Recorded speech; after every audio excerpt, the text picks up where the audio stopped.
I've got many. I'm fortunate that I've played with a few. Michael McLean, I played with the Brisbane Bears, Darryl White, Chris Johnson, are three that really stand out for me. I guess they all bring different qualities, but Magic McLean was the first player who became a real mentor to me, was a real father figure to me, and he taught me a lot about growing up, but also the Indigenous culture and respecting, I guess, his background and where he's from, and he was just an incredible player to play with and a great man to be alongside. I won't say the obvious answer. I'll probably go Adam Goods. Just the way he went about it on field and off field was pretty special and inspirational. Won 2 Brownlows and 2 premierships and an Australian of the Year, so you can't doubt his character, and the way he went about it on field was just as special. Would your dad be pretty flat about that?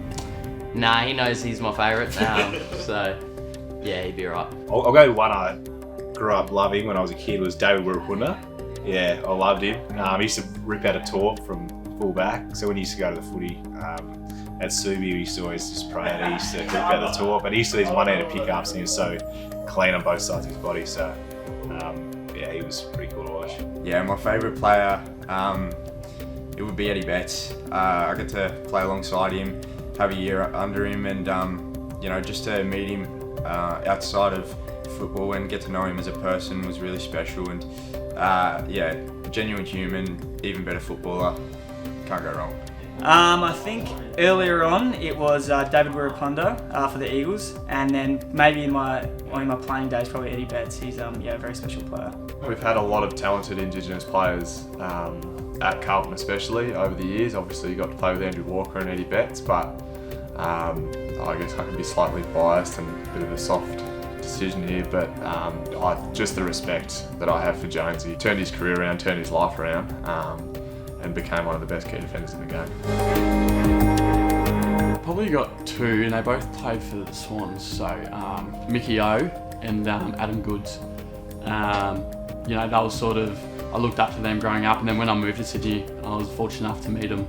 And over the few years that I was at the Giants, a little bit of a mentorship, I guess, if you want to say that. But yeah, if I had the opportunity to play with those guys, oh my God, it'd be unreal, because they were just amazing.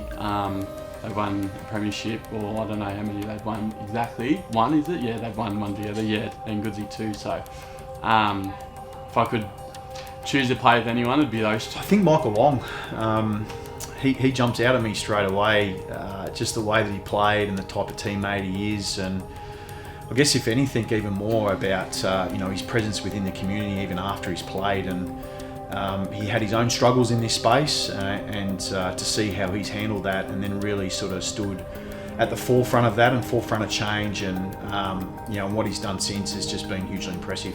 Ronnie Burns. I grew up going for the Cats, who I hate now, but yeah, Ronnie Burns was, I loved listening to Ronnie Burns on the radio as a junior, so obviously I modelled my game on Ronnie Burns. He was a hard tagging midfielder, push forward in his late career days, but yeah. No, he's a legend. He was just so exciting to watch, and just loved a goal, so. I'd love to play with Buddy. Yeah, he's obviously a superstar of the game, one of the best ever, and yeah, he'd drag a lot of defenders out, so I might get a kick, which would be nice as well.